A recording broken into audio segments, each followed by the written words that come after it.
Hai semua, selamat datang ke YouTube channel SM Collector. Hari ni kita nak unboxing Beyblade Burst God Valkyrie keluaran Takara Tomy. Check it out. Ini dia Beyblade terbaru SM Collector God Valkyrie. Kalau kita boleh lihat pada rekaan kotak ini, kita boleh nampak jelas rekaan Beyblade God Valkyrie di hadapan kotak ini. Dan di bahagian bawah tu pula kita boleh nampak gambar owner Beyblade ini, iaitu Valt.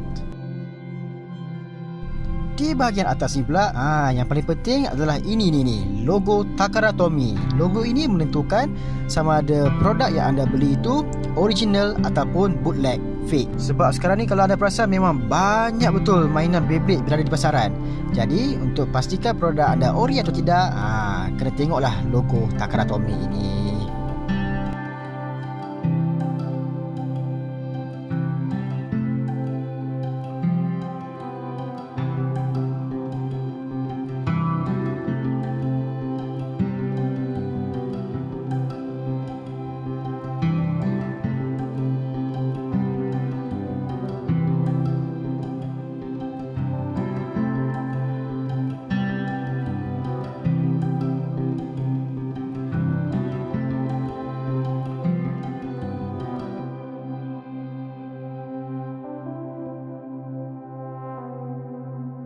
Okey, di dalam kotak ini kita boleh nampaklah kita punya Beyblade tu dah complete.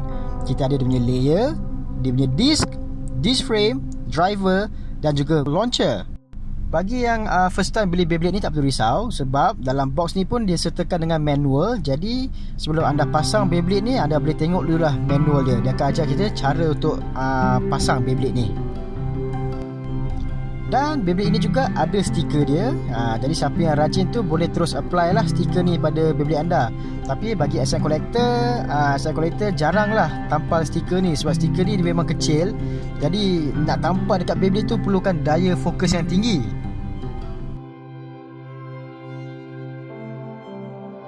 God Valkyrie ni merupakan Beyblade jenis attack. Dia menggunakan God Layer System. Dan Beyblade ini berasal daripada Beyblade Burst Evolution.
Okey, sekarang ni mari kita tengok dengan lebih teliti rekaan Beyblade ni.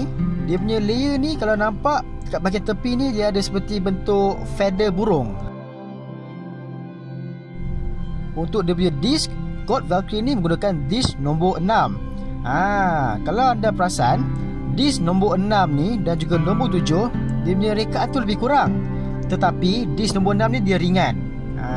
Disc nombor 7 design sama, dia lebih kurang, tapi dia lebih berat daripada disc nombor 6 ni. Dan penambahan untuk Beyblade ini, dia ada disc frame vortex. Yang merah ni nama dia disc frame vortex. So bila tambahan ni, dia akan menambahkan lagi attack untuk Beyblade ni. Frame vortex ni dia sesuai digandingkan dengan disc yang berat. Bandangkan disc nombor 6 ni ringan, As a collector sarankan siapa yang ada banyak disc tu, better lah guna disc nombor 7. Sebab disc nombor 7 tu merupakan salah satu disc yang berat untuk siri Beyblade Burst ni. So kalau kita combinekan Gold Valkyrie ni dengan disc nombor 7, sempurnalah Beyblade anda.